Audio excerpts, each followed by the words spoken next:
guys. Well, welcome everybody. This is the Apolonia Rockwell Show. I have two people that I am so excited. I hope that our conversation here is just as good as our conversation off camera. Oh my word. Because it's been phenomenal, and I'm truly really inspired by both you guys. I mean, just from our conversations, I can tell that you both share this extreme work ethic and this non-stop drive.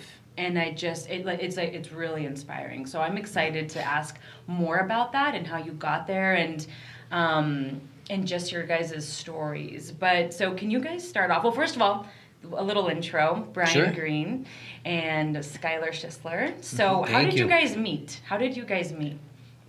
Awesome. Do you want to tell the story? Sure. Well, first off, thank you for having us here on this podcast. And, Brian and I met almost 6 years ago. At the time, I was building custom homes. And we just needed a painter because our original painter just couldn't keep up with the schedule with this project. And so we were just looking for somebody to fill in that gap. And Brian was a manager of a paint company that we ended up contacting. They got on the job. They did a wonderful job for us. But I just noticed that Brian just had more to him than just a painter. Yeah. But he also had shared with me that this wasn't right where he wanted to be as well. And so, a couple of conversations just in passing. I'm not the kind of guy who is surface level conversations. Okay. I've never been a surface level conversation guy. I want to know who Brian is. I want to know who Apolonia is, because time is so. It's always fleeting, right? And we can never get that time back. So I want to make sure that I'm spending time with the people I want to spend time with, right? Yeah. So as I got to know more about his story, one of the days where we were kind of finishing up the project, we were doing punch list stuff and everything, and I said, hey, man, let's take a moment and let's just talk. And so I pulled him off to the side and I said, man, what are you doing here? Like, what do you want to do with your life, kind of thing? And we sat on the back of my truck on the tailgate, and we just talked about life. And that's when I introduced a concept to him where him and I were able to partner up as business partners. Wow. And, almost 6 years now, we've traveled the world together. We've inspired and motivated people. And more importantly than anything, we're best buds. That's right. His raw, honest opinion, he can give it to me. I give it to him back. And you got to have people like that in your life where you can just be gloves off. Like, I'm coming at you. This is who I am. And I'm not going to sugarcoat any advice or my thoughts. But I mean, let me just I have not heard that from you before. I didn't like how intentional you are with your relationships. Yeah.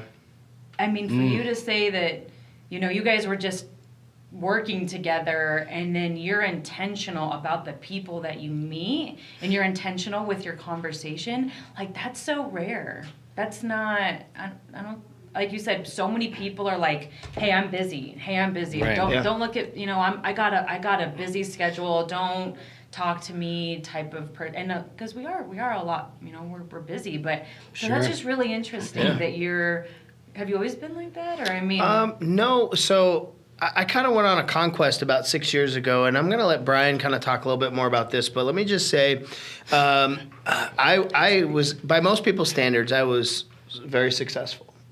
House, cars, all the stuff, right? Material stuff. Yes. My relationship with my wife was fleeting.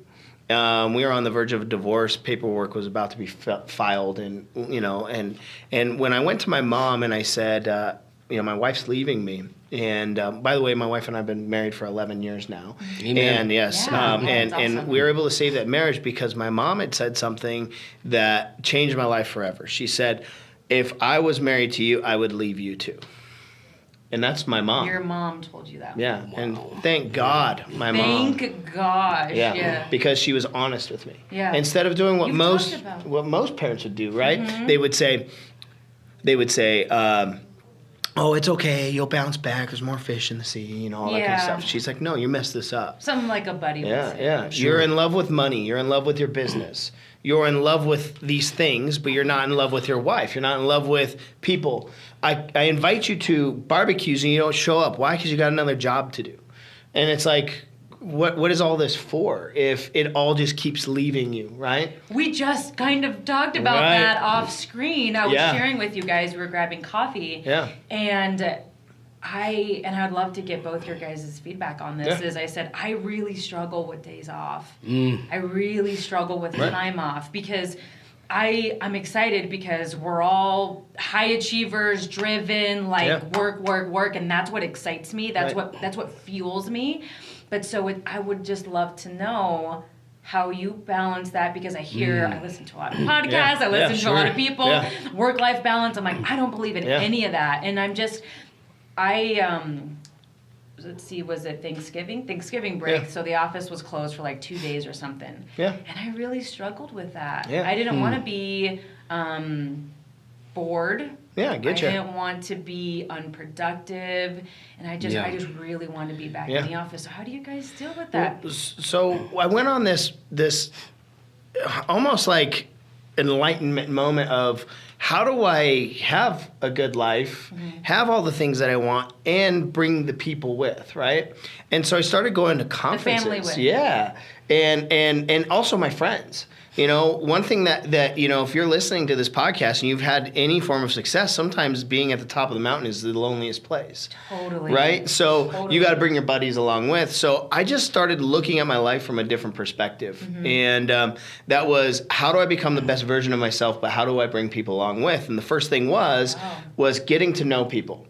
All right, it's a free thing. Yes, intentional relationships. Also, what does my wife want? What does my mom want? What do my friends want? How can I make a goal around that where I bring them and make them part of my success rather than me have success and look down on everybody? Oh my goodness! And you're so driven. You're so go. How do you function outside of the office? That's such a good question. So, really quick, I wanted to just point out on his last topic that he was just talking about. There is. A lot of times you talk about bringing your buddies with. Well, just a twist in the thought, I don't bring my buddies with. I meet my buddies as I'm bringing people up, right? So as you're meeting people, they become your buddies because the buddies that I may have grown up with won't come with me. Right? Sure. I've got great friends. I grew up with some great people. Yeah. But the people where I'm going become buddies because we're going there together, right? Wow. They pull me up and I pull them up. Right. That's the journey, right? So I just wanted to add to that. So to answer your question, Apolonia, thank you. When I was coming into the studio this morning, I was in the elevator, and there's this guy dressed in a suit. I think he's probably a lawyer, based upon the place where we're at. And he says, I said, how you doing? You know, just being friendly. And he says, I'm going to read his exact words. I wrote it down. It drove me. He says, it's Thursday. I'm working for the weekend. Thank God. And I went, he said that. Wow. That is, okay, it depressed me. Yeah, and I'm actually kind of glad. It depresses me. I'm kind of glad it happened as I was in the elevator just before this, but it just made me think, I'm like, oh gosh, it is Thursday. I don't even know what day it is. We don't even know what day it is. I know it's Thursday because of other things I do on Thursdays, but not because I'm dreading the week, looking forward to the weekend, right? Agree. So to answer your question, I love what I do. Every morning I wake up and I'm excited to do whatever's got to be done. But I love what I do. So I don't feel like I'm going to work. I feel like I'm going to my day. And my day is what's amazing because I make it amazing. And it all starts here because of here, right? I love that. But if I didn't love what I do, I would wake up on Mondays and I would dread being at wherever I'm at the whole week. It would be horrible. I would look forward to the Fridays. I would look, and you know what? I don't necessarily look, it's almost a bummer if it's a Friday because that means the week is ending, right? There's so many different ways that your mind could twist that. Right. Well, one of the biggest things too is when you see highly functional people, they don't wish for time to go away. I don't. I don't wish for time. Yeah. You know what really bothers me is, and I want to also come back to something you said earlier about work-life balance. But one of the things that bums me out is when somebody goes, "I wish this day would get over." Oh my gosh. Yeah. Oh, I can't wait for. Oh my goodness. Or I'm glad it's a busy day because it makes the time go faster. Right? That stuff bums me out because that first off tells me you're not doing what you're supposed to be doing, which you were put on this planet to do, right? Okay. So I think you need to find what you're supposed to do on this world, right? You know, mine is God gave me a backbone so that I could be strong for other people. And that's why I love being on podcasts. I love being at kitchen tables. I love speaking in front of thousands of people because I get to bring something out of people, right? But the thing is when I hear that, it's like, you're not where you're supposed to be. So that's what goes through your mind when someone's like, I'm just living for the weekend, or somebody's telling you, oh, I just wish this horrible day would go away. You're immediately in your mind, you're like, something's wrong here. Something's wrong with this person's mindset, and you're not doing what you're put on this planet to be doing. So that's what goes right. And then, so how you create success in that moment is you become a problem solver, and you figure out how can I fit in this person's life to add value. One, I can tell you the size of your paycheck by the problem solving skills you possess. Pow. Right? Oh, say that again. That was amazing. Pow. Right? Yes. Oh my goodness. Right. Say that again, because I have some thoughts that you just, Absolutely. So I can tell the size of your paycheck by the problem solving skills that you possess. So when someone's like, my day has been derailed because the freaking person at Starbucks got it all wrong for me, that just freaking ruined my entire day. I'm derailed. When's what do they say? TG? What do they think? Oh, thank God it's Friday. Yeah. So, TJM. so I don't even know what that means. But, so if somebody says that, you're like, oh. Interesting. Yeah, absolutely. That tells me a lot about their character and also their class. And if you look at the word class, it was actually through horse racing, and that's when a horse is down, what are they going to do, right? So it's class. All right. What kind of class do they have? Okay. Right. And so, to not go completely into tangent, it's just what I want people to understand when I'm speaking with them is there's so many ways to go, but find your way. Right. I mean, you hear it in all the interviews of people that produce music or make movies or whatever. They're like, I get lost in my work. Like, I'll be in the studio for 72 hours. Creating. Right? I haven't showered for 3 days because it's in my mind. Right. When you find that level of joy for what you do, passion, like Brian was saying, you don't have to worry about money at that point. So then what would you guys say then? Because you're saying you want to find a way to insert yourself in somebody's life. So for an example, you are passing somebody on the elevator, or it is maybe a good buddy, and they are making those types of comments like, oh my gosh, somebody flipped me off on the day to work. My whole day is derailed. Or they're having these little problems, and you could tell it really affected them. Yeah. So then what would you tell that person? Because you want to help. We're not here to judge anybody. I know that you guys are super passionate about helping people. So what would you say to that person? Yeah, that's such a good question. So let me revert back too, because I want to build to that question. Part of this story Skyler's never heard because I've never told it this way. But when we did meet on that first job that he had talked about, a couple of days before that meeting on the tailgate, right? Oh. And just so you know, my legs could not reach; they were dangling. I couldn't. But I still remember that because my legs are dangling on the tailgate, and I felt so short. Anyways. 2 days before that, I'm at the customer's house, and they were there. The husband and wife were there, and I am fixing a door, fixing a door. And I'm out there fixing this door, and of course, I believe in divine appointments, right? I think this whole thing is set up. Here it is 6 years later. You believe that then? I didn't know all this then. It adds up. Looking back, right?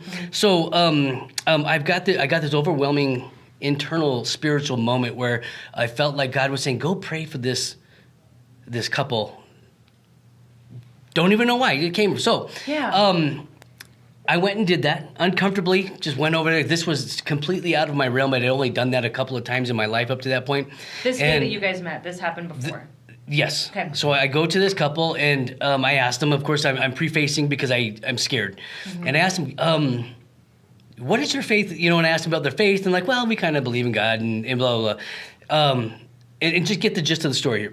And I said, well, I just kind of had this feeling I should pray for you guys. Are you guys okay with that? And I'm like, yeah, we could do that. And so I went and prayed for them. And of course, we held hands, and the husband was very into it, and the wife just started bawling.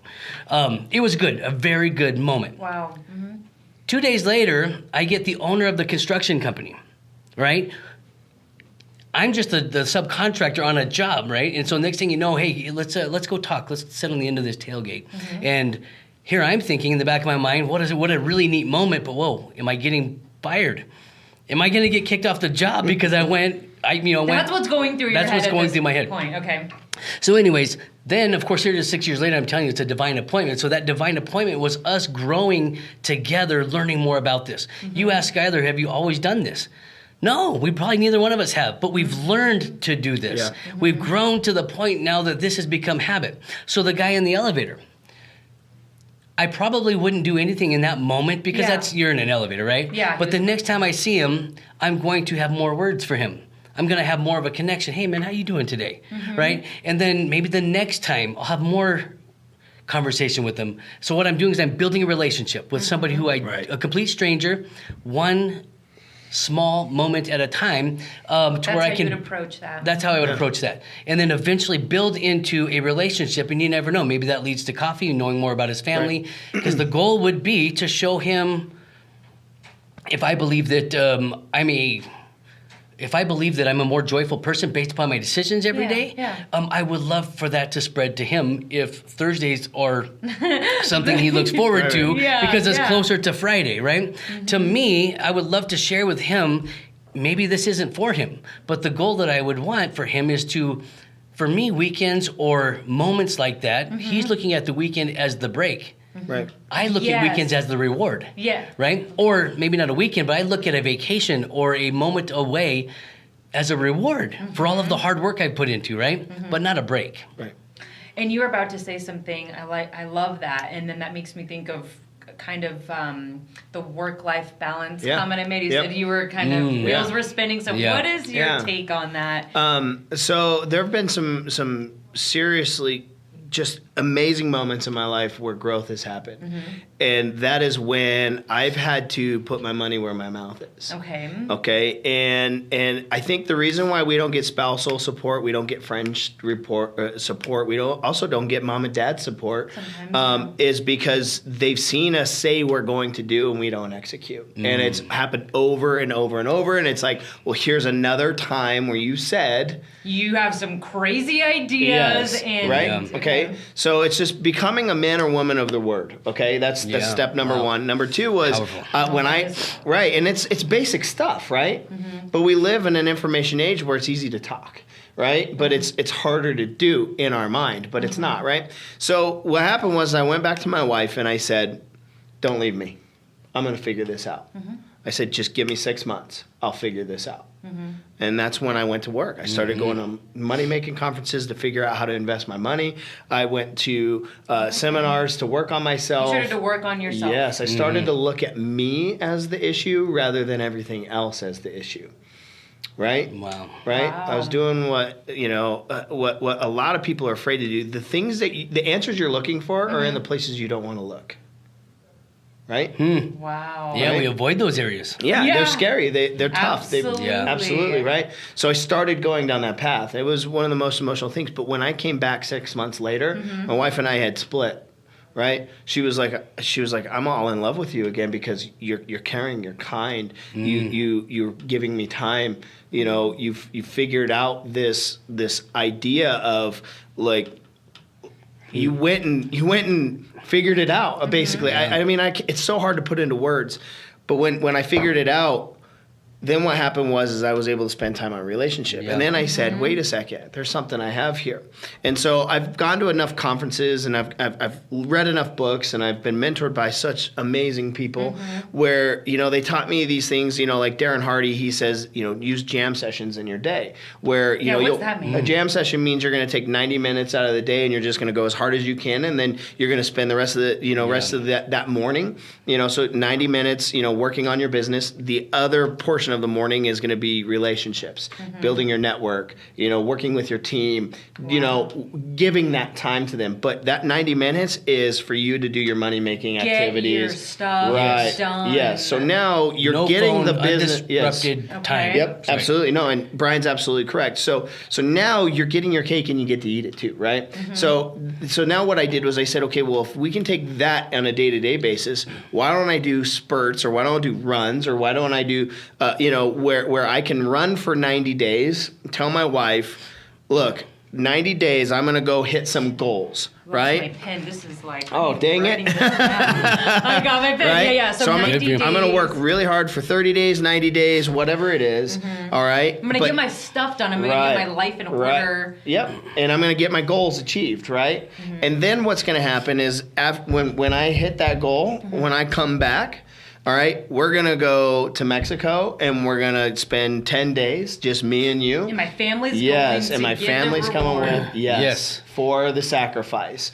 And then what happens is then I take another, 2-3 months where I'm on autopilot. I'm just being a dad. I'm just being a husband. I'm being a friend, and I take spurts. So, maybe 3 months out of the year, I'm working super, super hard, and then the rest of the months, I'm just building relationships, and I'm caring and loving on people. Because if I take intense, focused time, then I don't have to stop and start. The problem with most people is they're trying to run a marathon, but they keep running the first mile over and over and over, right? So people are like just getting started with their business, or they're just trying to execute a goal or a plan. You see that people just go ahead and get started, but then something happens. The fire dies out. Right. The fire dies out. Yes. It always does. It always does. When the work gets hard and the results aren't what you think they should be, the fire dies. Yes.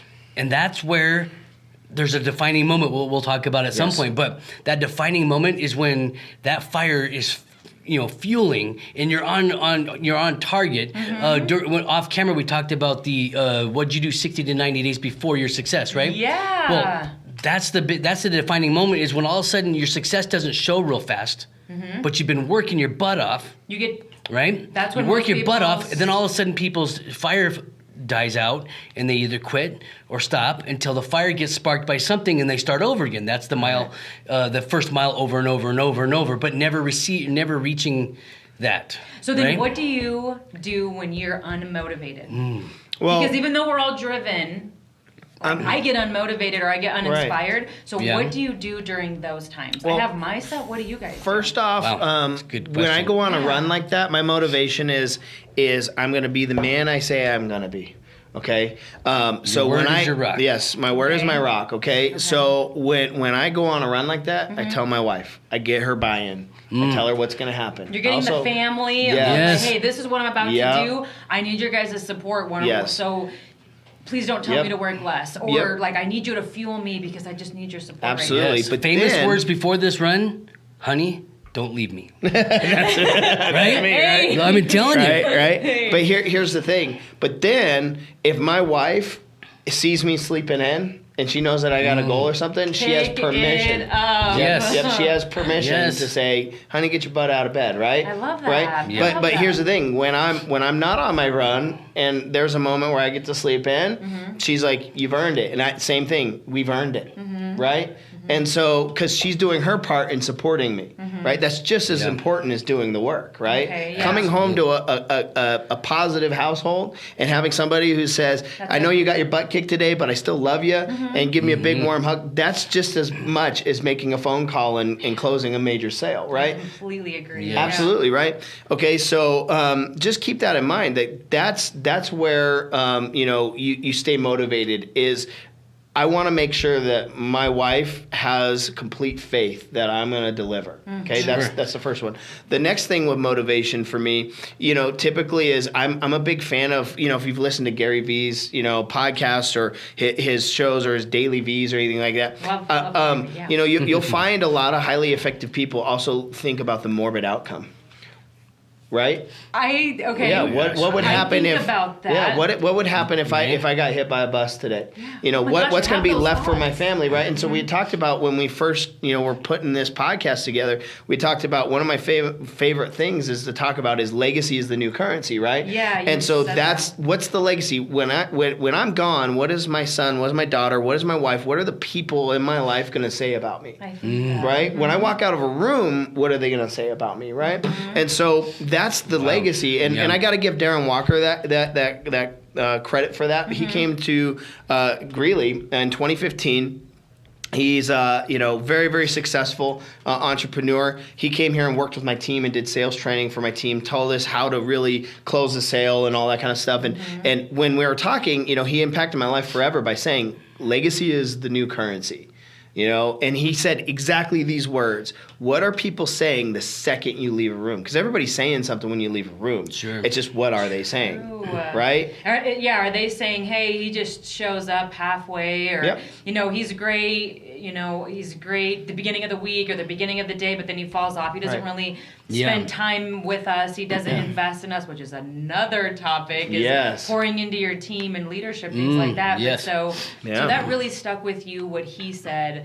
What is everyone? What is your team? What is your family? What are they thinking when you're gone? Absolutely. Yeah. Well, and so I'm more of an individual entrepreneur, and I used to have a company with employees and stuff. So I'm in a whole different frame of life where Brian has a team where, you know, they're working together, and one of the things that I see Brian do very well is he includes them in the decisions, but doesn't give them the power to make the decision. Obviously, he's the captain of the ship, but they're involved. They're co-creating. Okay. The other thing is appreciation. He's always showing appreciation. Man, I see that. He's buying a cup of coffee. Look, a cup of coffee. You know, you don't need to go broke buying stuff for your team, right? That's not but it's that's not good business practice. However, just a thoughtful gesture goes a long way with your team, goes a long way with what people are going to say when you leave the room, right? Hey, Brian thought of me today.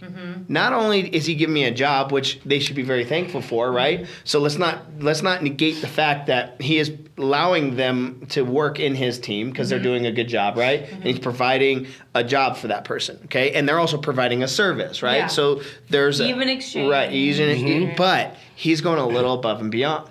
And when he goes a little above and beyond, that person's willing to go a little above and beyond. And so that's right. So I want to ask you guys both this separate question is, what are the lessons that you've learned growing a team, growing a business? Because you're talking about people and how we treat team members. So, what are some of the greatest lessons that you've learned growing a team, growing people? Yeah. Wow, good question. That just kind of jarred so many memories. But so I had a heart attack a little less than a year ago. I'm a 46-year-old, fairly in. You know, I'm not obese or anything like that. So I'm 40. So it was a horrible. It's unexpected. Unexpected, event, right? It was scary. I remember coming out of the. Of course, I prayed, please God, don't bring me home today. But when I was coming out of surgery into the elevator, I remember looking up, and of course, there's all these bright lights and the good lights. They were actually physical what lights. Lights did you see? We're not going into that story, right? So these were real earthly lights, and I'm looking up, and I just said, "Thank you, God, for not bringing me home."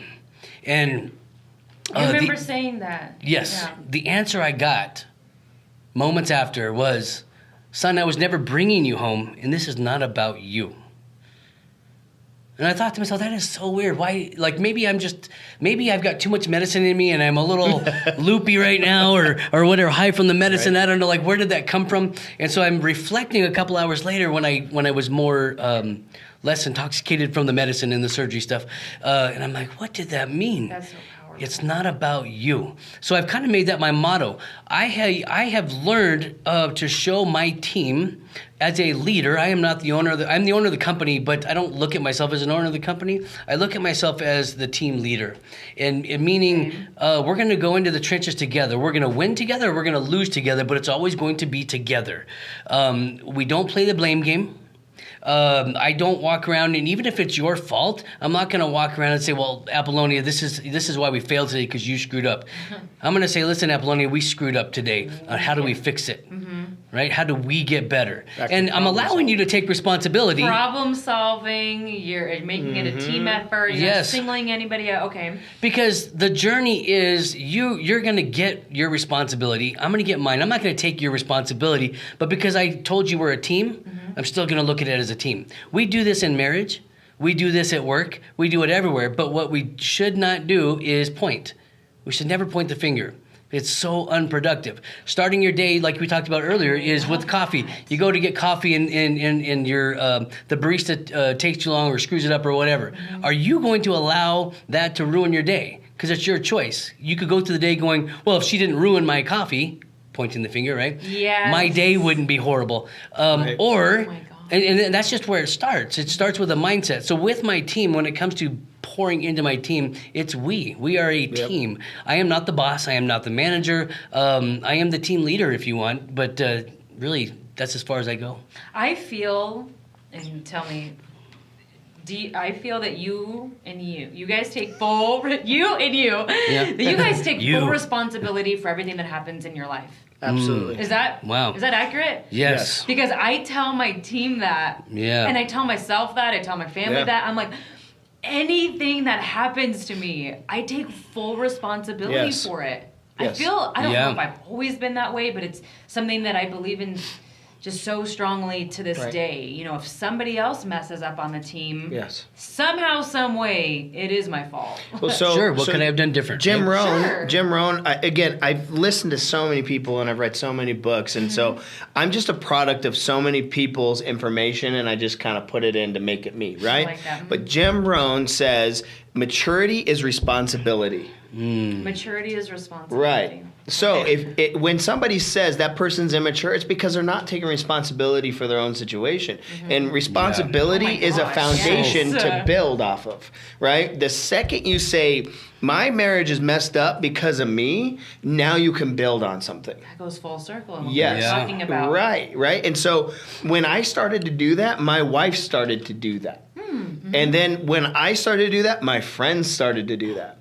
Then my mom started to do that. Next thing you know, the bar has risen all around. And you get And I'm not saying it's because of me. I'm saying it was because of a bad event that gave me more opportunity than I ever could imagine. Because I took responsibility for it. Right? Absolutely. Yeah, and I'm going to interrupt you because I want to talk about that. Good.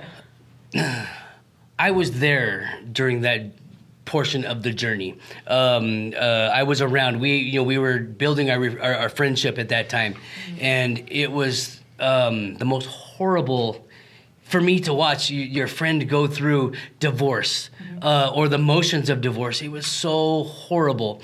I mean, I'm glad I was there though.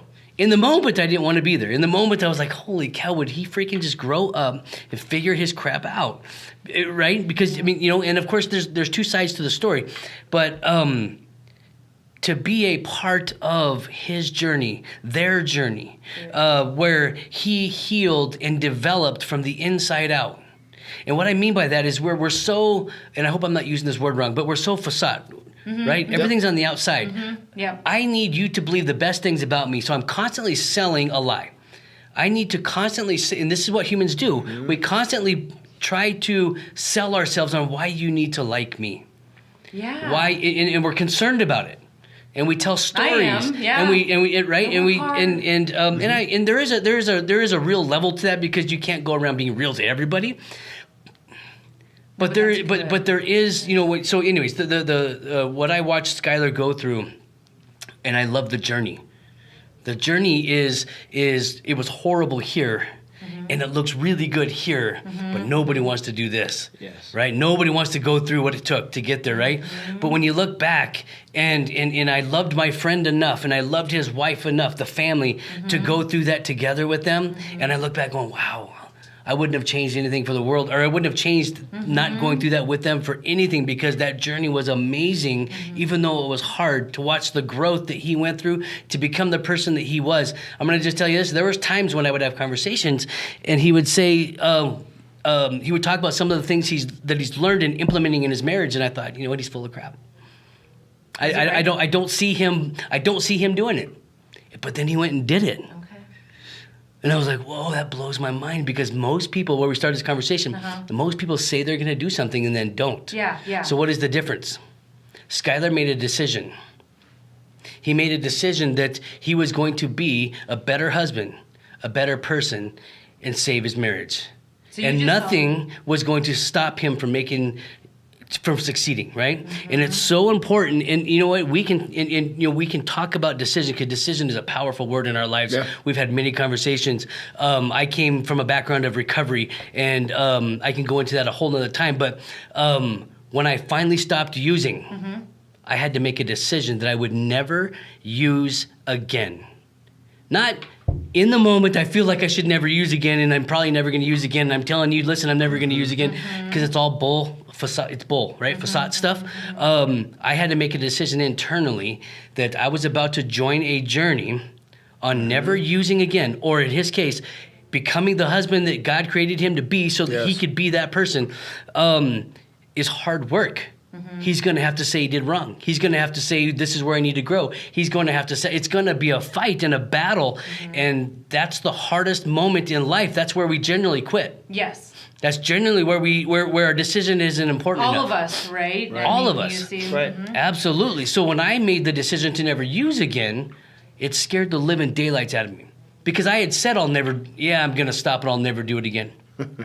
Hundreds of times. And you let yourself Hundreds down. of times. I let myself down. I let people down. But they were just words. I needed you to believe that I was better in that moment, right? Whoever was in front of me.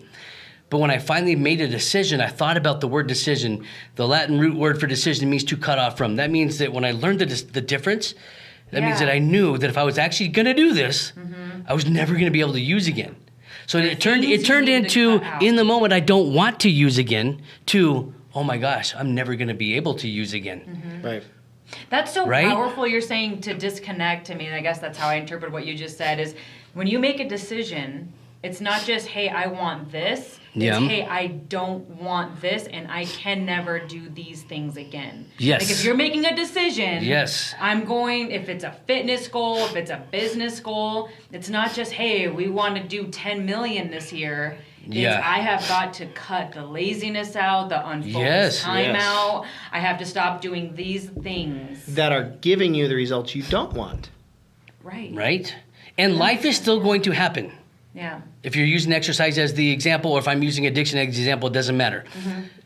Life is still going to happen. Yes. I had my dad die a few years ago. Well, as an addict, if you will, when you're in addiction, you know how to make yourself feel better. You know how to heal in the moment, short-term healing from those pains, right? I went through some marriage struggle with my wife. And these are all things that come into your mind. You know how to make yourself feel better.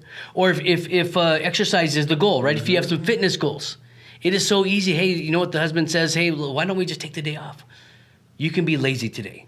Wow, that ice cream looks really good, right? And if you have made a decision to get fit or whatever your goal is, right? You have to cut off the ice cream. Yeah. I have to cut off.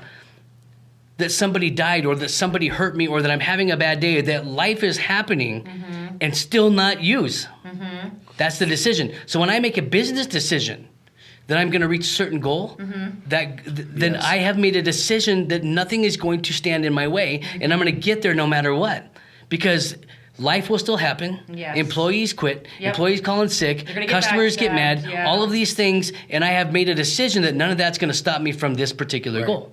So then how do you get that tunnel vision? I mean, and I want to circle back to what are some of the biggest learning lessons in growing a business, but how do you get that tunnel, that like dogged, like driven, what am I focus? How do you get there? Because like you said, life's going to happen. Yeah. And you're going to get punched in the face all the time by life. Yeah, so, I don't claim to be the smartest person in the world or the sharpest knife in the drawer, the brightest color in the crayon box, right? I don't.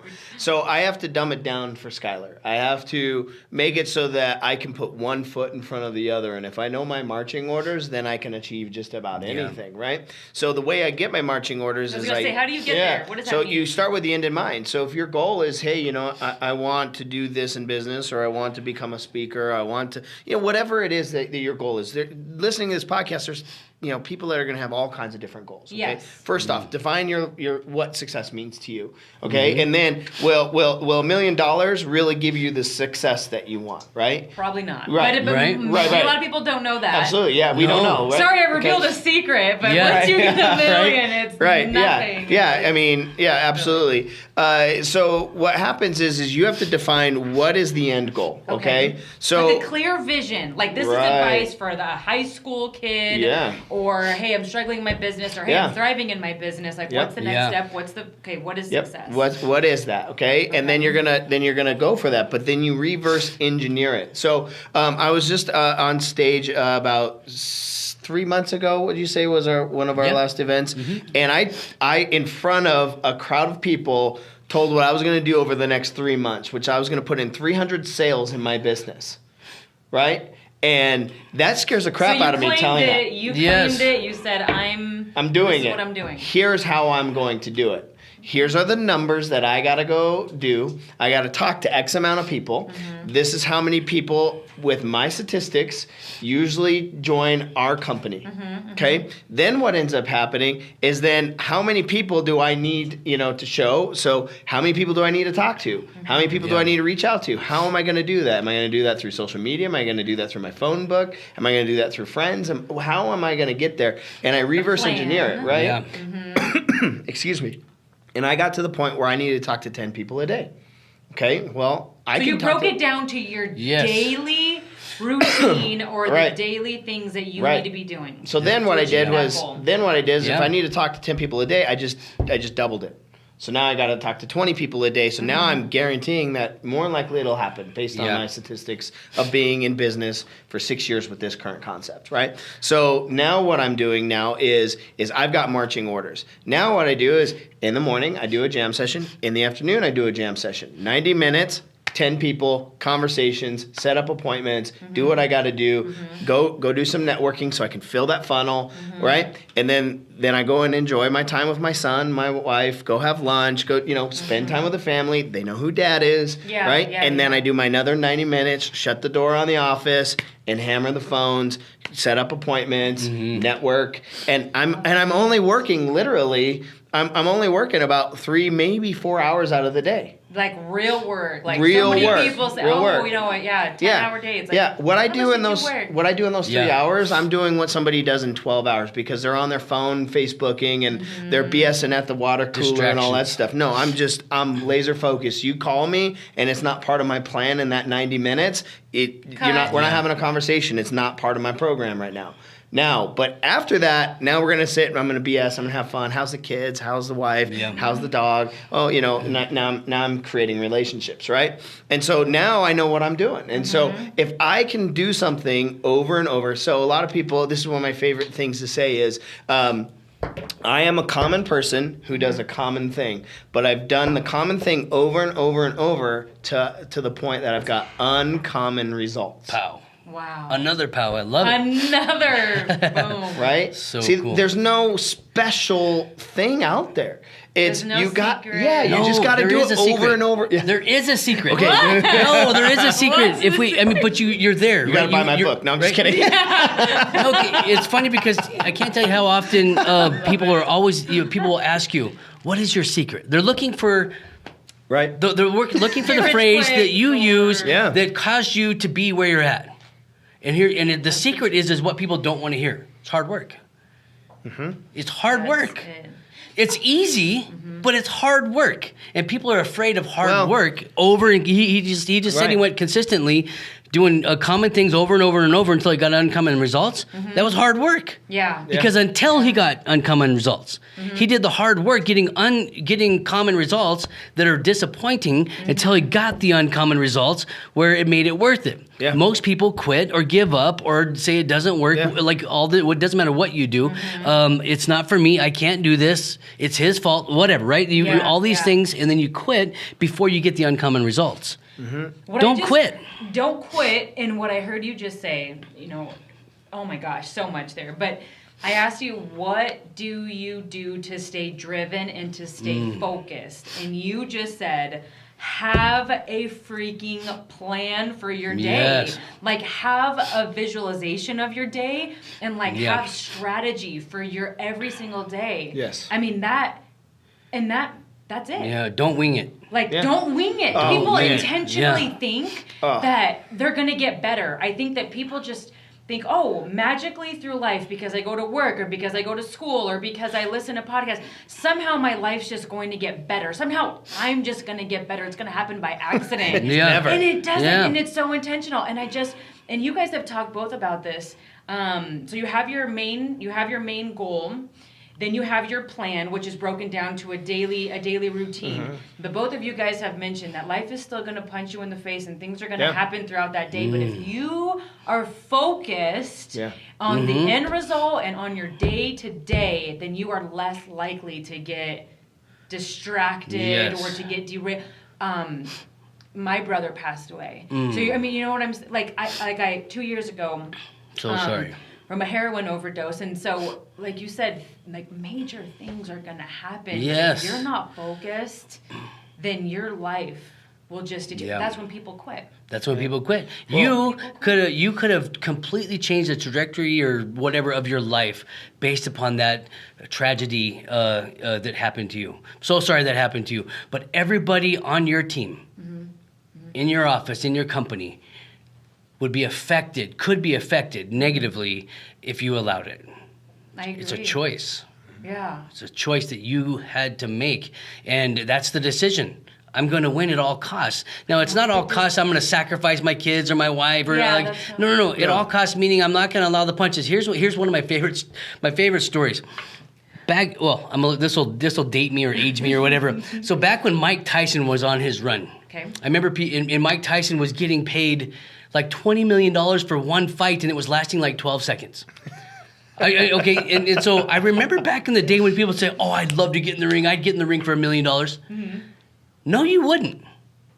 No, you wouldn't. People will not get in the ring and take that punch because you can't take life's regular punches without quitting. What makes you think you're going to go in there with a man like that who would one punch might kill you? And you're going to go through that for $1 million. You may not survive to see the $1 million, but it's all talk. Remember, I just talked a few minutes ago about I'm selling you. Oh, I would do it. Yeah. I'm a tough guy, right? No, I would not. I am not going to try to go 12 rounds with a guy who could hurt me. But we talked that we would. Right. But would you? Now, if I did, let's just say I was crazy enough to do something like that, I would have to train, and I would have to get physically fit, and I would have to take a lot of punches in order to be planned just to take the one punch from the guy that could kill me, right? But most people talk that way, but they're not willing to go through it. And then when they do go through it, a couple of punches, they're like, wow, I'm done. I'm out. I quit. Wow. Yeah. That is life. That's the game. Yes, That's it. You just said it. Well, and here's the thing. Every business, I've started 6 businesses since I was 19 years old. And not a single one of my best friends or family members really gave me the support that I needed in any one of those. Even to this day, creating the success that I have, I still have best buds, people that stood at my wedding that will not support me with my current business. Okay, and so... and not to interrupt, so many people will use that as an excuse. Hey, nobody supports me. I can't win because my mom doesn't believe in me. My friends don't believe in me. So it's just, it's not that person drives me. It's that they're either going to be right that I can't do it, or I'm going to be right that I can do it. But I get to choose my outcome. Yeah. Right? Wow. Somebody's going to be right. He's going to be right that this idea I came up with is not going to work. You're crazy. You're not going to really achieve. Me, I'm going to go make $1 million with this idea. Either one of us is going to be right. I'm just not allowing him to be right. That's right. So then that goes back to, you said, I know that you've built 6 businesses. Circling back, what are some of the major, because I know there's a ton of learning lessons with both of you guys building businesses, but what's one of the, what's one right now that just comes to mind? Okay, so there's 3 things I want to talk about here, okay, that really made me who I am today. And, I'm on a high, I'm on a low, I'm on a high, I'm always climbing mountains, okay? So become a professional mountain climber, okay? Right? And be lucky you catch a plateau, because that's when you can catch your breath. Oh my God. Right? That's when you... Yeah, right? Plateaus, people are so afraid of, oh, my business isn't getting sales, or this idea is not working the way I want, or I'm not getting where I want with this relationship, whatever it is. Catch your breath. Yes, It's about to get because crazy. A plateau is when you start to reinvent the process. You start to grow. You have time to think about it, right? Yeah. And so every major plateau I've ever had in my life has been a springboard for the next round of success. Time to draw it up. You're like, okay, I'm going to get to the drawing board and we're going to freaking plan out the next moves. Yes, absolutely. So it is not your lack of resources the reason why you're where you're at. It's your lack of resourcefulness. So for everyone that's like, I wasn't born into money and my dad didn't give me everything and I was born with an unconnected family. Yes. You know what I say to that? What? Wah. Sorry. Wah. You know what?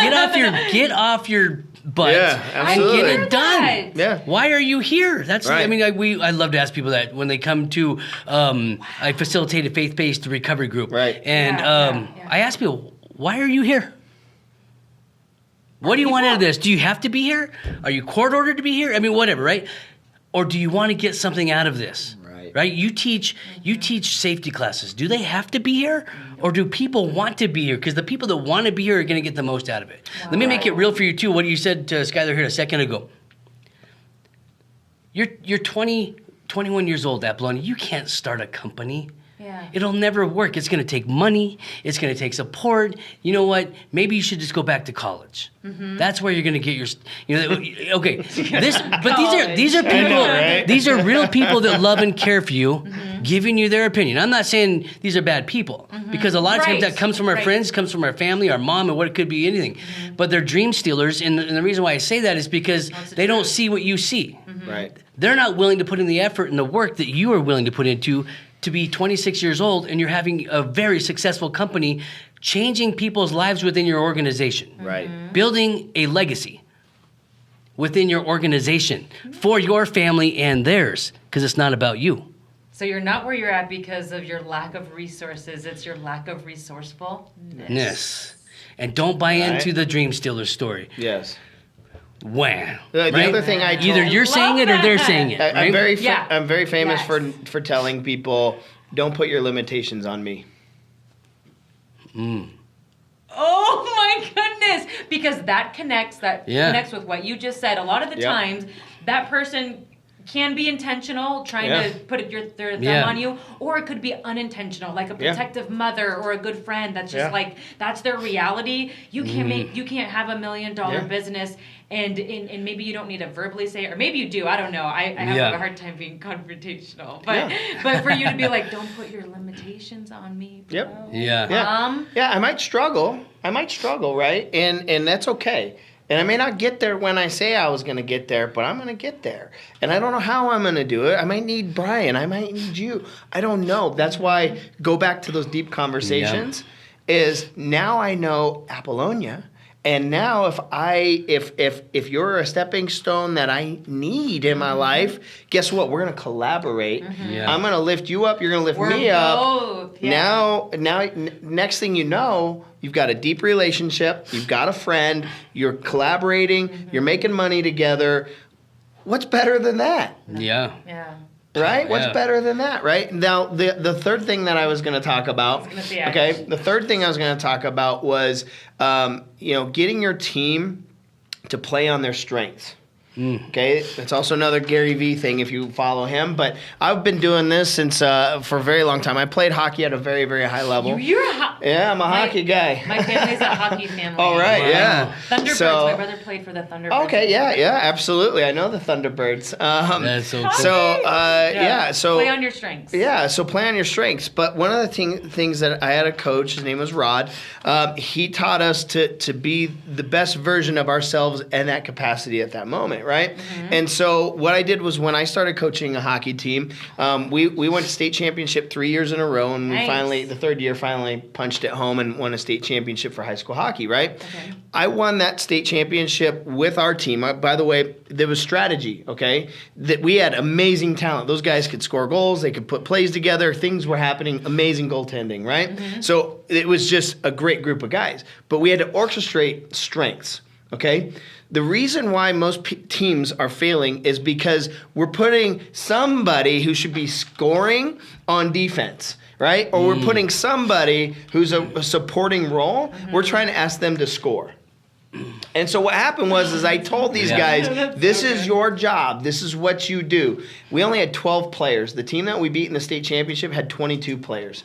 They could have outskated us. They could have just pulverized us, but just physically. You knew the natural strengths of every and you put them in a role team. where it would make them shine. And that's what you do. You don't ask somebody, let's put it in business terms. You don't ask somebody who stinks at social media, right, to be in charge of social media. You find a social media guy, like what you've done, right? Yeah. Right? If you've got a closer, you don't ask them to do the trainings. You tell them to go close. The problem is in most businesses or most teams is we make the closer go do the training. And you're like, you just suck. Yes. I don't know why, but the business is failing or Right. this is just not working out and I don't know why. So in my third point of let people do what they're good at, okay, and then build something around what they're really good at is you got to give trust. Okay, so there's a book called How to Win Friends and Influence People. It was the first personal development book that I read while I was on the journey of becoming a new me when I found out that I was basically destroying my life because I was a hard-nosed business owner, okay? So when I read that book, I don't remember exactly what chapter it is, but it talks about trust. Okay. I haven't read this book yet, and I've You been told to read need it. to. Really You need to. Read it. There's a point in that story where they're talking about a pilot who tests airplanes. And it was supposed to have jet fuel in this airplane. And the gentleman who was working on the plane put regular fuel in this plane. Ooh. He took off and crashed and almost died. When he came back to the hangar, he said, what happened? And the other gentleman that was working on the plane said, I put the wrong fuel in your plane. And this guy knew that, but he wanted him to say it. And in that moment, what would most of us do? We would scold that guy. How could you do that? You Rip messed him up. anew, You almost killed me, all this stuff. Yeah. He said, because he knew that guy was already distraught, was already upset that he made a massive mistake and almost killed this guy. He knew, exactly. He said, I trust you'll never do that again. And then walk away. Imagine if someone That's told it. you that. Right, I just trust you never do that again. Imagine if someone told you that. Oh my right, word, and this is in my own words. So it's been a while since I've read that book. So if you're reading this book, comment below. Paraphrase. Yes, Right? I'm paraphrasing. But Paraphrased by but Skyler. what he was basically saying is, this is what I took from it, was he already knew you made the mistake. There's no reason to sit there and say what you did wrong. Yeah. Let's learn from this mistake. I know you're not going to do it again because you almost killed me, but I trust you to go do it right the next time. Mm-hmm. And I'm not going to ruin this relationship. I'm not going to fire you. I'm going to trust that you got this. How many times do we let somebody go or we kick somebody out of our life because they made one mistake? Yeah, that was a big mistake. Trust me. I know people who are listening to this podcast going, that guy almost killed me, right? Wait, but he almost died. Right? But you didn't die. And you're okay. And let's get it figured out, right? Absolutely. And imagine if we just kept that. So when building a team or building a business, is have trust with your people. More often than not, if you just let them do what they're really good at, they're actually going to exceed what you thought could happen. Wow. They're going to push the envelope even further, and they're going to love what they do, and they're not going to say, to bring this full circle, they're not going to say, oh, it's just Friday, I'm working for the weekend. Yeah. Wow. They even have songs like that. Oh, yeah. Working for the weekend, right? I mean, 80 songs, You're like, I'm dating myself again. Yeah, Monday's the same as Friday for me, and Friday is the same as Saturday, and Saturday is the same as Wednesday. And the reason why is because I've been able to take 6-month increments, 3-month increments, even week increments, it doesn't matter, and work really, really hard so then I can enjoy my life. And so there's points when I'll just grab the snowmobile and I'll go up to the cabin and I'll be gone. And the paychecks still keep coming in, so therefore my business is thriving, my family is thriving, my personal, being happy. I love snowmobiling, full throttle, I love that, right? I'm happy. But if I don't get to do that and I don't get to create the life that I want, then I will be that guy in the elevator going, oh, it's Thursday. right? Wow. Yeah. So legacy. What is your legacy, right? My legacy is to be able to spend time with my friends and family, work really hard at something that I'm excited about, and then when my day is done, when it's all said and done, I want a stadium full of people to come and say, I knew that guy. But that goes again full circle, and connecting to what you've said is, success in your journey can't just be about you. You said this in the beginning. You said, I want everyone to live the rewards with me. I want it to be me and my family and my parents and my team, the ones closest to me. Like, we all have to succeed. Yeah, sure. And that's really good. Well, and so, but we also have to think about this. So your well has to be full before you can spill over into others. So there is a fine point. You do have to go and be a little selfish so that you can become successful to the point one of the best ways to help the poor is not be one of them, right? So you do have to get out of the woods, right? The problem is most people, they're not out of the woods yet. Right, and they're trying to help other people. I get that. Don't get me wrong. I see that a lot. Yeah. So you're giving business advice on social media, but you've never built a business. Right. It might not. Yeah. Might not be the best. Yeah. I don't know. Absolutely. So one of my mentors, by the way, most of my successes came from surrounding myself with people that have what I want, and I just did what they did, and I got what they got. As simple as that. It's that simple, right? Keep it simple. Yeah. And being rich, wealthy, whatever it is, it's not some crazy secret. You're just not listening to it.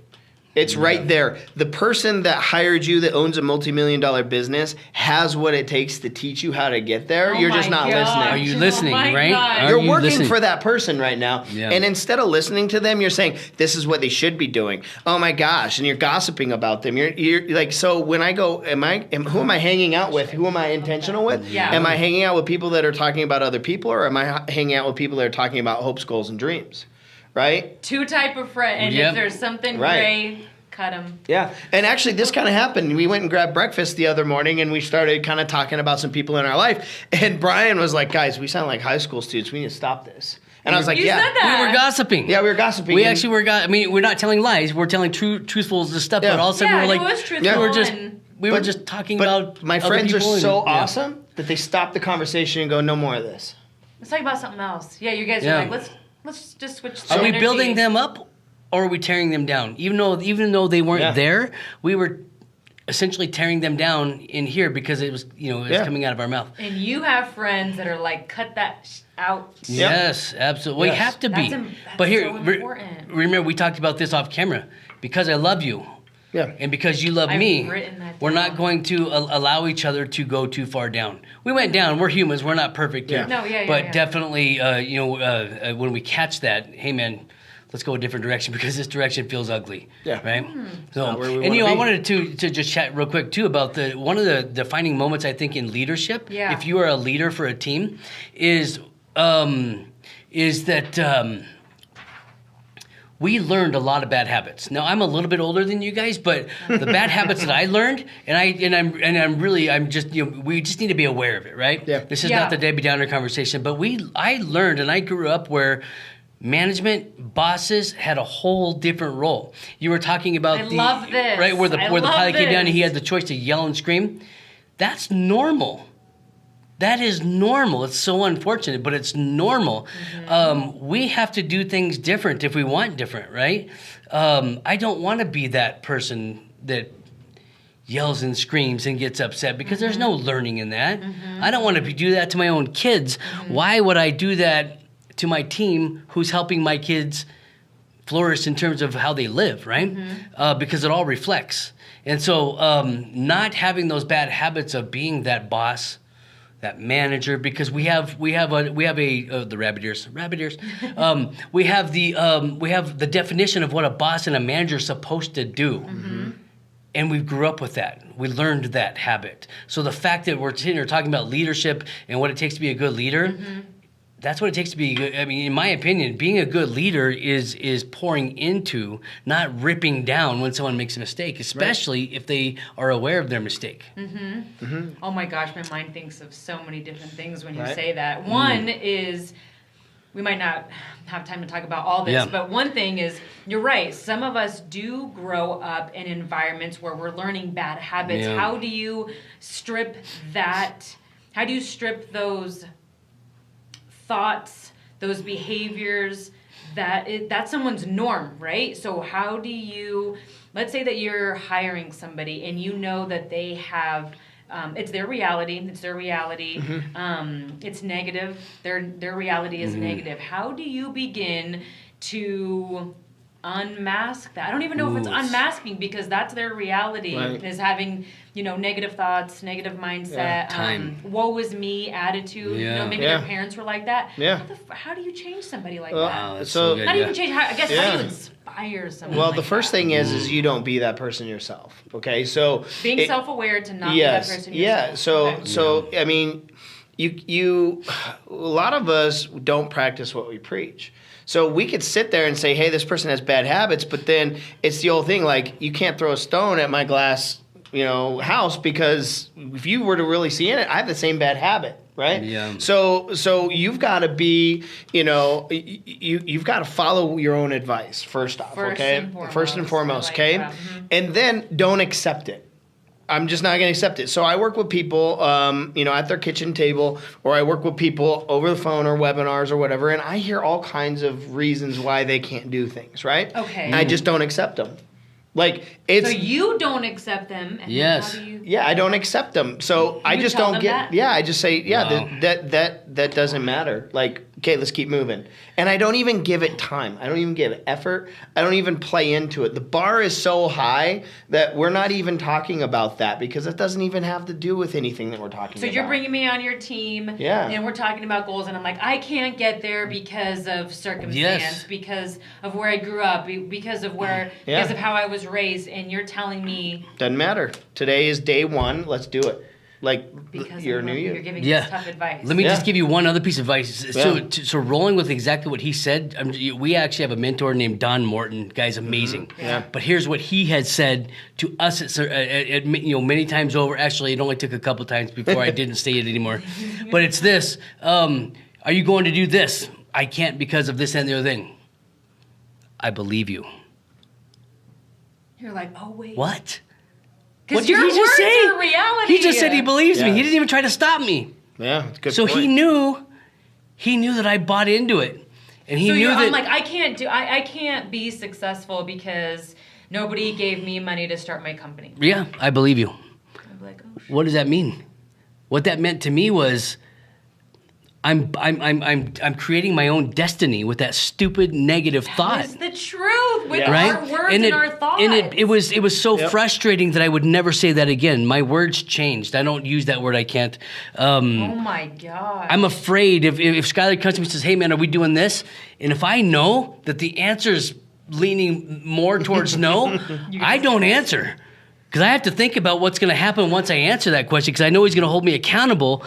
And if he says, I believe you, I'm going to be pissed, because that means I didn't work hard enough to get what needs to happen or whatever, your right? Words, what you're saying, and it's something that I've been diving deep in recently, is just how true it is that your words, your thoughts are your reality. Absolutely. Like, I mean, this is something, just a small example in my personal life is just like my fitness journey. And I'm like, oh, I'm not a runner. Like, I'm not a runner. My family, I don't have those genes. I believe you. Yeah. And I was like, I'm like, well, of course that's my reality. I'm telling my brain is like, I'm telling myself I'm not a runner. So then I've been taking slow increments, but I'm running a mile. Now I'm running 3 miles every day. But I'm like, oh, that was just a freaking mental thing that I was telling myself.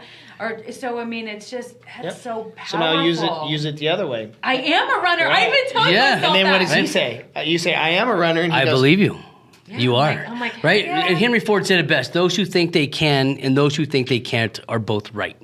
Because it's all up here. Because it's those who say... Right. So what we're essentially saying, both of us, or what we're saying is we don't battle objections. That is what you just Yeah, said. I'm not going to fight you. He says it in one way, and I said it another way. You don't accept it.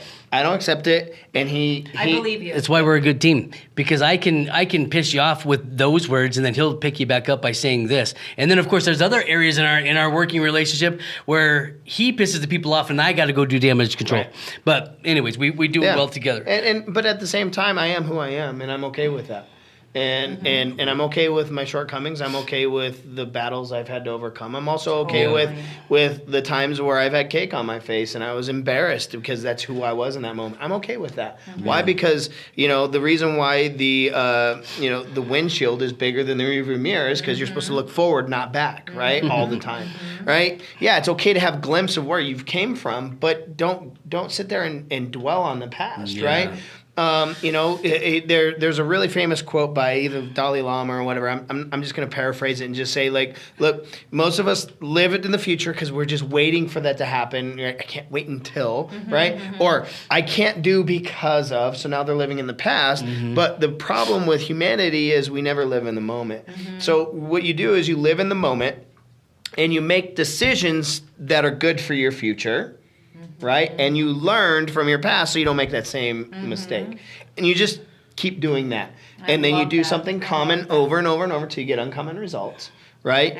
And you surround yourself with amazing people, right? That lift you up and don't let you gossip about other people, or can help you with your goals or at least root you on, right? I tell people this all the time. I say, you may not want to believe in my concept, but call me 6 months from now and just see how I'm doing, because I might be going through something 6 months from now. And you just call and say, hey, how's that business going? Yeah. That's all I need from you. I don't need you to buy my product. I don't need you to be part of my team. I just check up on me, because I'm already battling everything else. I don't need to battle you, friend who stood in my wedding, right? I don't need to battle you. That's real. Yeah, right? That's real life. I don't need to battle you.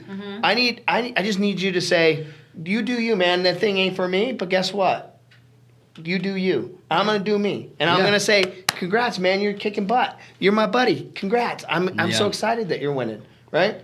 That's all we need to do is just support one another. So at what point do you cut people, friends, family? Oh, my word. When do you cut people out? But before I say that, guys, if you don't have a friendship like this, freaking get yourself some new friends. Yeah. Like, I'm not. Call us. I'd love to be their friends. Call us. Really? Comment below. Call me. I'm being serious. If you don't have friends that hold you accountable and lift you up, people, you need to get around some great people. Absolutely. Like, that's so good. That's serious. So at what point are you like, hey friend, hey Joe, we're freaking done here. Can I? Skyler's got his wheels are turning, and I want him to answer, but I want to. Yeah.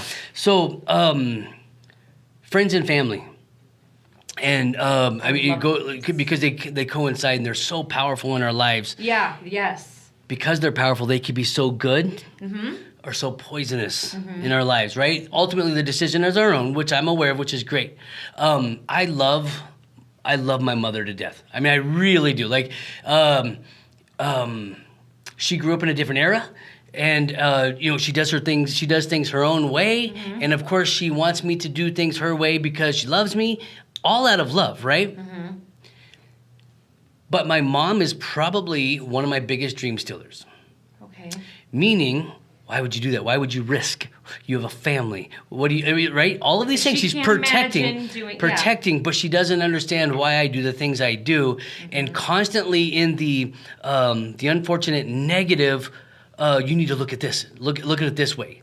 What if you do? What if this happens? What if you don't have enough money for this? And I'm not saying all that stuff is bad in terms of preparing for, but it's definitely bad because I don't want to live my life that way and not make decisions based upon that. It's become poisonous. Her intentions are good. Now, to answer your question, at what point do you start looking at relationships? Well, I have just learned what to share and what not to share with certain people. Okay. Right? Okay. I know that I can make something work. I know that that there's risks involved. Odds are this is going to work, but most people wouldn't do what I do, right? I am, we all know the famous, Michael Jordan story, right? Took more shots than anybody in basketball, missed more shots than anybody in basketball, but look at his records. Look at how good he was. Imagine if Michael Jordan allowed somebody, a friend or family member, hey man, you shouldn't take so many shots. Hey, slow down. Hey, slow down. Give the ball to other people. Give other out. people a chance. All that negative, right? At some point, I'm not saying that you need to sever ties, if you will, with people, but you need to know what to share and what not to share, so that you're not negatively affected. Because we have people that love us that will negatively affect us, as hard as we may. Work on not allowing that. Yeah. It does work on that, right? There's still a little bit of influence there. Yes. That's friend. That's family. Okay. Absolutely. I like that. So that's one small aspect. Yeah. Good friend Dave Viola. You're a good friend? Yeah, and he's also a mentor, and he's also worked with Tony Robbins and been on stage with him and trained with him, and just super amazing guy. I'm going to just share his words because this is a really hot topic because it could go so many different ways. Totally. And I want to make sure that I'm not giving bad information to your audience, right? Because the way I do something may not be the ultimate way somebody wants to do it. So I'm just going to say this. Everybody has the keys to this kingdom. And I have to treat my life as a kingdom. Oh my gosh. Okay. Say that again. That everyone can have access to the keys to this kingdom. Wow. Okay? But you've got to gain access to the keys. Okay? So the gate is there. Are you willing to do the things to get the keys to open up the gate to be in my life, to be inside of my kingdom, to be in my world? Okay? And the reason why I say that is, do you want to hang out with somebody that is always dragging you down or questioning your motives or trying, like if you're really trying to create a business or you're trying to write a book, the person who's dragging you from that moment and saying, let's go get a beer, you can do that later. Okay? Not saying there's anything wrong with that. If that's your thing, then go for it, right? But if you're really motivated and you have a friend who's trying to pull you off course, is that somebody who needs the keys to your kingdom? Right? Or if every time you have a conversation with them, they just battle you on everything. I'm not saying you need a yes man or a yes woman, right? I'm not saying you need that, right? No, that's a good point. What I'm saying is that like toxic battle. I don't think you can do that. Oh, that doesn't make sense. Why are you thinking that way? You're so stupid. Yeah, and our friends will do that jokingly, but jokes are really the truth, just masked in humor, right? So you even got to look at family, that kind of stuff. Like do you have a family member that they find out you're successful, but they keep asking you for money, and that's the only time they want to talk to you? Is that somebody worthy to have the keys to your kingdom? Yeah. Right? And you know that answer. We all know that answer. I have some really good buddies that I cherish our memories, and I love them to death. I like how you said that. You cherish. I cherish it. And if I saw them on the street, I'd shake their hand and give them a hug and ask them how the kids and everything's going. But they've lost access to the gate. And the reason why is because I can't spend the 5 hours we spend together, I can't spend 4 of it building you up. Because if I do that long enough, guess what happens to me? Start bringing you down. Right. Okay. Yeah. So that's why Brian has keys to the kingdom, is because when we get together, we're collaborating, we're laughing, we're having a good time. There are some deep moments where we're working on ourselves and we're having real conversations about what should I do in this moment. But he's never going, oh, that's a stupid idea. Right? But you know what I love? What you just said about that is when you say can everybody have access to the kingdom? You're referring to yourself as the kingdom. I don't think a lot of people think high, not thinking, oh, I'm so grand, I'm so amazing. I know that's not what you're saying. Right. But I don't think a lot of people think of themselves in that type of light, because we all have that within us, and we do need to be selective by the people that we allow into our lives. Sure. Yeah. And people don't think of, I think a lot of people are like, I'm not anybody, Anybody can. False pride, Anybody could just be in my life and tell me I'm a piece of crap because, maybe I am. And it's true. I don't know. Or, I've messed up so many times. So I love how you refer to yourself. Right. I know, and I can say this because I know you guys are so humble, but, to have enough self-worth to say, hey, I might need to You gotta distance love myself. yourself. One thing that Yeah. one thing I want to say about success real quick, if you're really trying to go after true success, like you want to do something that impacts the world, okay, whether it's a business, an idea, an invention, a concept, whatever it is, okay, it has to be crazy enough that people actually tell you it won't work. Because if people aren't telling you that, I'm going to be 100% honest with you. You're probably not dreaming big enough, or you're probably not creating content that's really going to impact the world. Here's the reason why I say that. Here's the reason why I say that. It's called safe. In our mind, right? Because in our mind, oh, they are hating on me. No, they ain't hating on you. Have you really had a friend say, no, that idea won't work?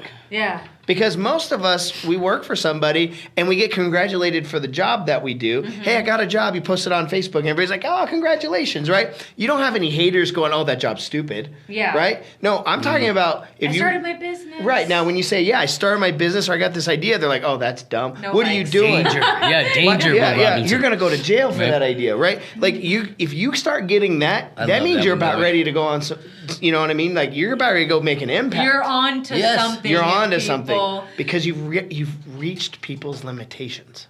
Right? You've gone above and beyond what they believe is possible in their life. Yes. So it can't be possible So in your do you life. really have haters Bull in your on it, life? right? Or Yeah. are you just putting voices in your head thinking you have haters? That is so true. Yeah. Yes. And I one thing I heard from Grant Cardone. Yeah. It was at the end of the 10X Growth Con, I think last year, maybe it was this year, I don't know, one of them. But he said, if the dream isn't big enough, you are not going to attract top talent. Yeah. If the freaking goal and the plan is not big enough, you're not going to attract and retain freaking superstars Absolutely. with you. Yeah. Because if you're hey, my goals, you know, like, I don't know if this relationship, I don't know if your guys' friendship would still, you know, be as great as it is, because it sounds like you guys fuel each other and push each other. Yeah. But, you know, if you were just thinking down here all the time, Yeah. you know, I don't know. Oh, gosh. I don't know, but I'm just... It'd be a horrible place to be. Yeah. That would be a horrible place to be. Absolutely. That would, Yeah. would we be friends?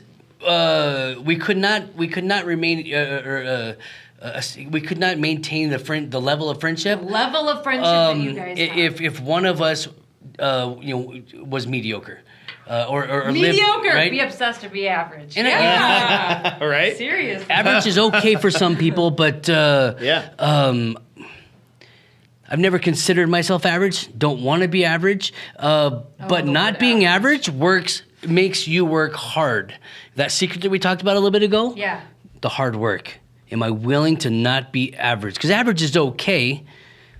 We grew up in But we don't want to be okay. I don't want to be okay. I want my children to look at me, and when they grow up, I want them to have the same drive, right? Because they are watching. People are watching. People are watching you. People are watching, I mean, all of us, right? Right. And everything that we do and why is going to determine if I'm just a big fat liar or if my word is my rock. watching, yeah. Am I willing to go do the secret, which is hard work? Right? That's the secret. That's the hard work. Sorry, we don't have the one you want, but it's hard ass work. So Absolutely. here's one of my last questions for you Okay. guys. I'm so interested to know because I have my opinion on this. But so Dun, is dun, dun, it? dun. So Sorry. is it? You guys are super high achievers. You guys, it seems like you're, as Emilette would say, blissfully satisfied. You know, Wow. like you're always wanting more, but in a good, but you know, being Okay. Yeah. not being unappreciative with your situation, but you're wanting more. So is it DNA that how you are, and you guys are two successful guys. I know you guys have heard this topic a lot probably. And we'll start with Brian because I don't know what your answer will be, but is it why? So you're super successful. You're super driven. Is this DNA? Is it DNA that, like, were you just born to be this amazing person? There was something in your DNA that is the reason why you're so, I don't want to be average. I want more out of life. Like, does that just happen? Is it how you were born? Why are you the way you are today? Versus the guy, versus the attorney. Yeah. That was like, hey, I'm living for the weekend or whatever. Living for the weekend. I bet you if we saw him in the elevator tomorrow, he'd say, hey, let's go grab a beer so we can sulk on the week, right? Screw that. I don't want a beer for that. I mean, right? Yeah. But anyways, I don't know about the DNA thing. I'm sure that our physical makeup, and I'm not, I'm being real with that question. Yeah, no, it's a has something question. to do with something. But just remember, in every good thing, there's also a bad. So that powerful drive that you're talking about also has a negative effect, right? Not effect. It could be in the opposite direction. So my whole life, I have always had this drive in whatever I do, good or bad. I'm either going to do things really good and it's going to be amazing, and then there's going to be more. And I'll tell you why there's going to be more in a sec. Or I'm going to go out and screw it up, but it's not going to just be screwed up. It's going to be freaking ridiculously screwed up. So it's right? It's one or the other. Extreme great or an extreme bad. Yeah. Now,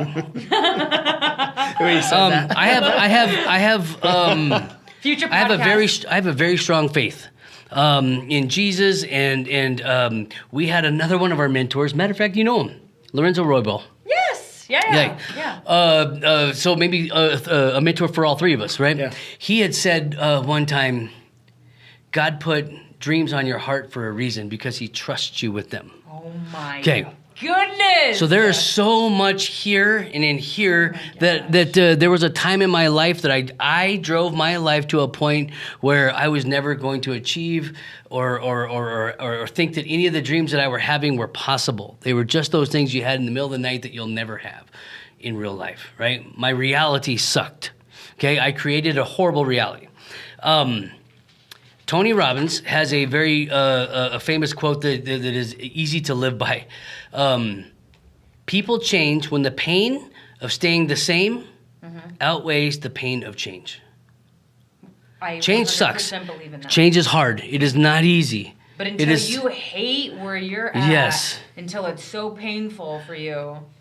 I created my own living hell reality, if you will, that was so painful that I never want to go back. That memory drives me to move forward in ways that I can't even imagine because I don't know what tomorrow's going to offer. I don't know what dreams I'm going to have tomorrow, but I'm going for them.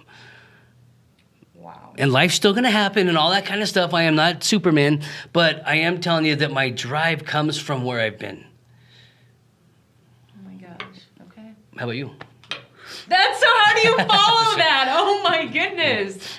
Oh my goodness. I mean, a lot of my story is the same as well, and I think most people listening to this podcast, they've had to hit some form of rock bottom to understand that once they're at that point, the only way is up, and that's when the rebuilding happens. And you hear it from story after story after story of, so-and-so was, working for a company and got laid off, and then they couldn't find a job, and next thing you know, like they innovated and pain. bam, pain, right? And then they just go to new heights and create a company or create a concept or invent a product, and next thing you know, now they look like an overnight success, but they weren't there in that breaking point, right? For me, what drives me is my mom. My mom is what drives me. My mom is a single mom who worked 3 jobs just to get by. My dad was an addict, and he didn't participate in my life. Okay. And basically chose not to, and that's fine. But I watched her work 3 jobs just to get by. So and you see this little Skyler growing up. You see your mom hustling and freaking putting in everything that she has to support the family. Support me, and then when I ever had a dream, she just worked harder. So when I wanted to play hockey, you're a hockey family.